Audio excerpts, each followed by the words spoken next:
नमस्कार दोस्तों, जय माता दी। मैं आचार्य वसुधा बहुत बहुत बहुत अभिनंदन करती हूँ आप सभी का आज के इस वीडियो में। दोस्तों, अप्रैल का महीना, न्यू फाइनेंशियल ईयर आ गया है, नवरात्रे भी चल रहे हैं, संवत्सर का भी चेंज इस समय देखने को मिल रहा है और यही अप्रैल का महीना लेकर आ रहा है पांच पांच ग्रहों का ग्रह युद्ध।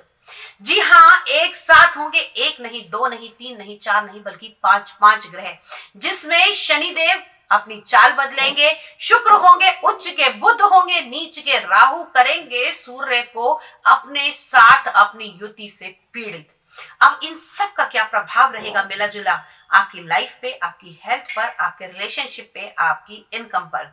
आइए जानते हैं। इस वीडियो में बात करने वाले हैं आज हम कर्क राशि वाले जातकों के बारे में। कर्क राशि की अगर हम बात करें तो इस माह की 2 तारीख को आपके लगन में नीच के मंगल विराजमान होंगे और साथ ही साथ आपके रोग भाव के स्वामी, आपके शत्रु भाव के स्वामी विराजमान होंगे आपकी कुंडली के 11वें भाव में। तो अगर हेल्थ से जुड़ी हुई परेशानियां थी उसमें आपको राहत मिलेगी, लेकिन अपने गुस्से पर कंट्रोल आपको रखना पड़ेगा। शॉर्ट टेम्पर इस टाइम पे हो सकते हैं और शॉर्ट टेम्पर भी कैसे होंगे? गुस्से के कारण दूसरों के लिए अभद्र शब्दों का इस्तेमाल आपके बने बनाए रिश्ते को बिगाड़ सकता है। यही शॉर्ट टेम्पर आपको कहीं ना कहीं एंजाइटी देगा, अटैक्स दे सकता है। तो इन सब से बचने की आवश्यकता है। मंगल के जाप कीजिए। अब बात करते हैं आपके इन्वेस्टमेंट के बारे में, जिसके स्वामी सूर्य देव हैं और सूर्य अभी रहने वाले हैं राहु से पीड़ित, और वो भी कहां पर? आपके भाग्य के भाव में।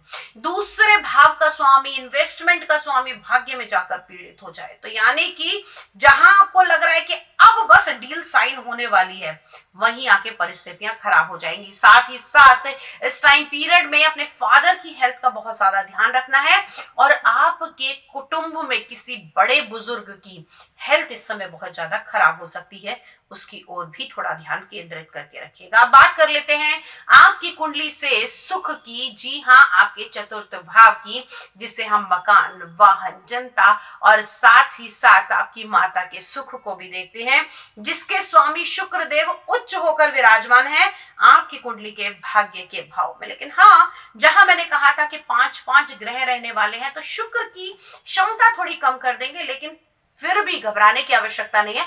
लग्जीरियस तो आपको देगा ही देगा। और कैसी लग्जीरियस देगा? कुछ नई गाड़ी, नया इन्वेस्टमेंट, या अगर हम कहें कि ऐसी कोई भी चीज जो आपके लेवल से थोड़ा बढ़कर, यानी कि आप जो सोच रहे हैं उससे बढ़कर आपको पैसा इस समय मिलेगा, और वो पैसा जो आपका बिल्कुल डेड हो चुका था। अब बात कर लेते हैं आपके दाम्पत्य जीवन के बारे में। तो कुंडली के सप्तम भाव से हम इसका निर्णय करते हैं और सप्तम भाव के स्वामी शनिदेव अभी अभी आपके अष्टम भाव से निकले हैं। तो जहां पर रिश्ते खराब हो रहे थे, परेशानी हो रही थी, एकांतवादी बना दिया था, चिड़चिड़ा बना दिया था जीवन साथी को, अब भैया थोड़ी सी राहत मिलती हुई दिखाई देगी। घबराइए मत, अब आपकी बात सुनी भी जाएगी और आपसे बात कही भी जाएगी। अब बात कर लेते हैं आपकी संतान के बारे में, क्योंकि दाम्पत्य हो गया तो अब भैया संतान की भी जरूरत है और संतान के बारे में भी सोचना है। कुंडली के पंचम भाव से इसका निर्णय करते हैं और पंचम भाव के स्वामी मंगल देव नीच के होकर विराजमान है। कहाँ विराजमान है? आपकी लगन में। तो इस समय आपकी संतान उग्र होकर आपके सर पर तांडव करने वाली है। इस महीने में जितना रोकना चाहेंगे, बच्चे आपके काबू से बाहर होंगे, जिसके कारण आपको गुस्सा ज्यादा आ सकता है। अब बात करते हैं आपके करियर की, आपकी जॉब की, आपकी फैक्ट्री की, आपके व्यवसाय के बारे में, जिसके स्वामी मंगल फिर से विराजमान है लगन भाव में। तो कहीं ना कहीं अगर हम बात करें तो पूरी जो कुंडली की धुरी बिगाड़ रखी है, वो बिगाड़ रखी है मंगल देव ने। इस समय में आपको मंगल देव की आराधना अवश्य करनी चाहिए, क्योंकि ये मंगल देव ही इस पूरे माह में आपकी कुंडली में बदलाव ला सकते हैं। कारोबार में परेशानियां आ सकती हैं, गुस्से के कारण, दबाव के कारण, ओवर प्रेशर के कारण आपका काम बिगड़ सकता है।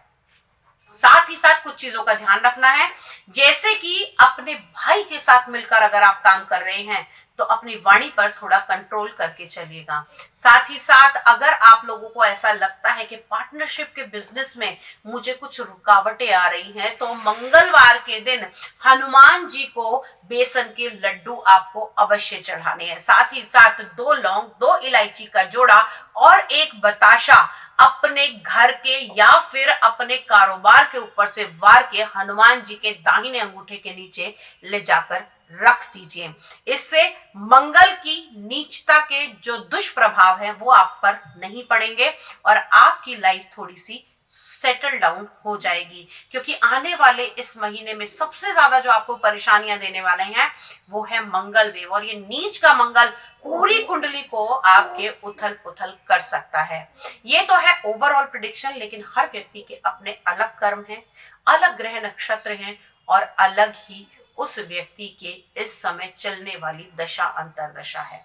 यदि आप व्यक्तिगत रूप से अपनी कुंडली का विश्लेषण कराना चाहते हैं, घर फैक्ट्री का वास्तु कराना चाहते हैं, या फिर हमसे तंत्र मंत्र या काला जादू इत्यादि चीजें हटवाना चाहते हैं, तो आप हमें स्क्रीन पर दिए हुए नंबर पे संपर्क कर सकते हैं या फिर आप हमारी वेबसाइट पे हमसे कांटेक्ट कर सकते हैं। आज के वीडियो में इतना ही। अगले वीडियो में फिर से मुलाकात करूंगी, तब तक के लिए जय मां भगवती।